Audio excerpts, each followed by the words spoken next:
Avant de plonger dans cette histoire incroyable, pensez à vous abonner à la chaîne et à activer la cloche. Ici, chaque récit a quelque chose à dire, et vous ne voudrez pas en manquer un seul. Par une chaude après-midi d'été, dans un quartier huppé des États-Unis, une femme blanche, nommée Karen Wilson, profitait du soleil au bord de la piscine communautaire, ou du moins, c'est ce qu'elle croyait. Quand elle aperçut un homme noir en train de nager tranquillement, elle fronça les sourcils, persuadée qu'il n'avait rien à faire là. D'un ton autoritaire, elle s'approcha et lança. « Excusez-moi, cette piscine est privée. Vous ne pouvez pas être ici. » L'homme, un peu surpris, répondit calmement. « Je sais, madame. C'est ma piscine. » Mais Karen éclata de rire, pensant qu'il plaisantait.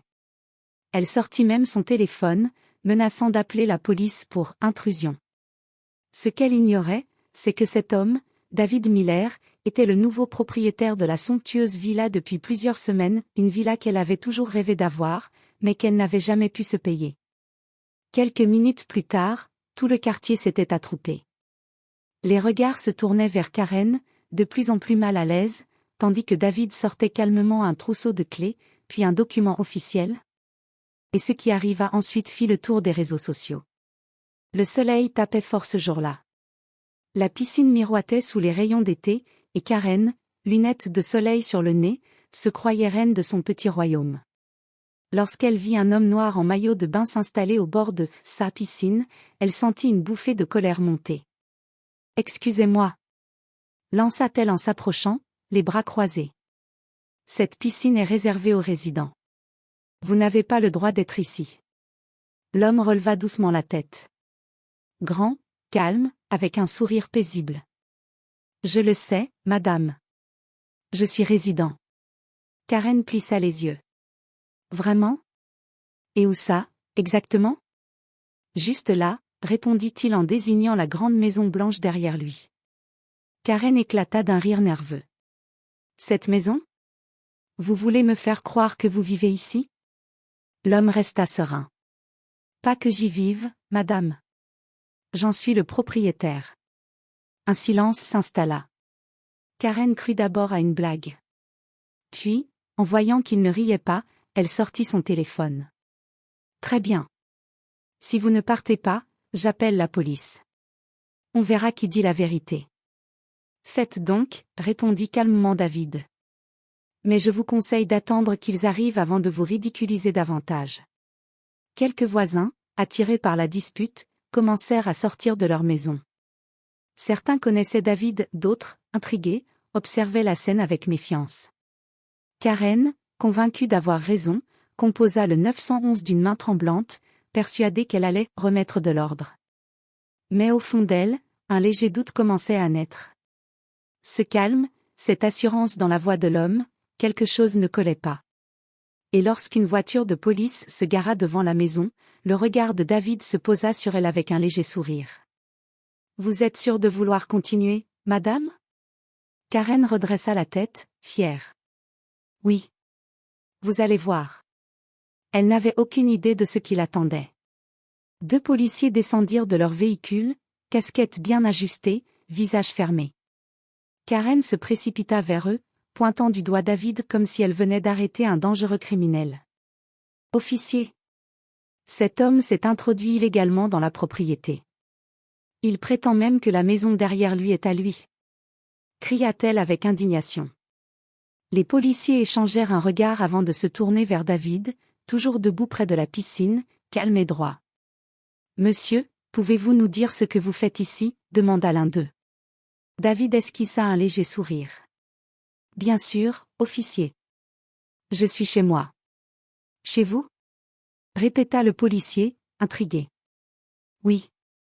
Je viens d'acheter cette propriété il y a 3 semaines. Vous pouvez vérifier. Mon nom est David Miller. » Karen s'esclaffa. « Ne le croyez pas. Cet homme ment. J'habite ce quartier depuis 10 ans, je sais très bien qui vit ici. Et croyez-moi, ce n'est pas lui. » Le policier sortit son bloc-notes. « Madame, quel est votre nom ? » Karen Wilson. « Je vis juste à 2 maisons d'ici. Et je connais l'ancien propriétaire, un certain Monsieur Reynolds. David hocha doucement la tête. Exact. C'est bien de Monsieur Reynolds que j'ai acheté la maison. Tenez. Il sortit calmement de son sac un dossier plastifié et tendit au policier un document avec un sceau officiel. L'un d'eux lut attentivement. Acte de propriété transfert du 24 juillet nouveau propriétaire, David A. Miller. Le silence tomba brutalement. Karen sentit son cœur se serrer. Les policiers se regardèrent, puis rendirent le document à David avec un signe de respect. Tout est en ordre, monsieur Miller. Désolé pour le dérangement. David sourit poliment. Aucun problème, officier. Je comprends. L'un des policiers se tourna alors vers Karen. Madame, vous avez accusé à tort un propriétaire sur sa propre propriété. Ce genre d'appel inutile peut être considéré comme abusif. Les voisins, attroupés derrière la clôture, commencèrent à murmurer. Certains sortaient même leur téléphone, filmant la scène. Karen sentit son visage brûler de honte. David, lui, s'avança doucement vers elle. Vous savez, Madame Wilson, vous auriez pu simplement dire bonjour. Vous auriez découvert que je suis votre nouveau voisin. Karen, muette, baissa les yeux, incapable de répondre. David ajouta avec un sourire tranquille. Mais ne vous inquiétez pas, la piscine est assez grande pour tout le monde, si vous savez nager dans le respect. Les policiers repartirent. Le silence du quartier ne fut brisé que par le bruit de la voiture s'éloignant et le clapotis de l'eau dans la piscine. Karen resta là, figée, pendant que David replongeait calmement dans sa piscine, sous les regards admiratifs des voisins. Quelques heures après l'incident, le quartier bruissait encore de murmures. Personne ne parlait d'autre chose. Et surtout, tout le monde avait vu ce qui s'était passé. Un adolescent du voisinage, témoin de la scène, avait filmé l'intégralité de la confrontation, du moment où Karen criait sur David jusqu'à l'intervention des policiers. La vidéo, publiée sur les réseaux sociaux avec le titre « Elle lui dit de quitter la piscine, mais c'est lui le propriétaire », devint virale en quelques heures. Des milliers, puis des millions de vues.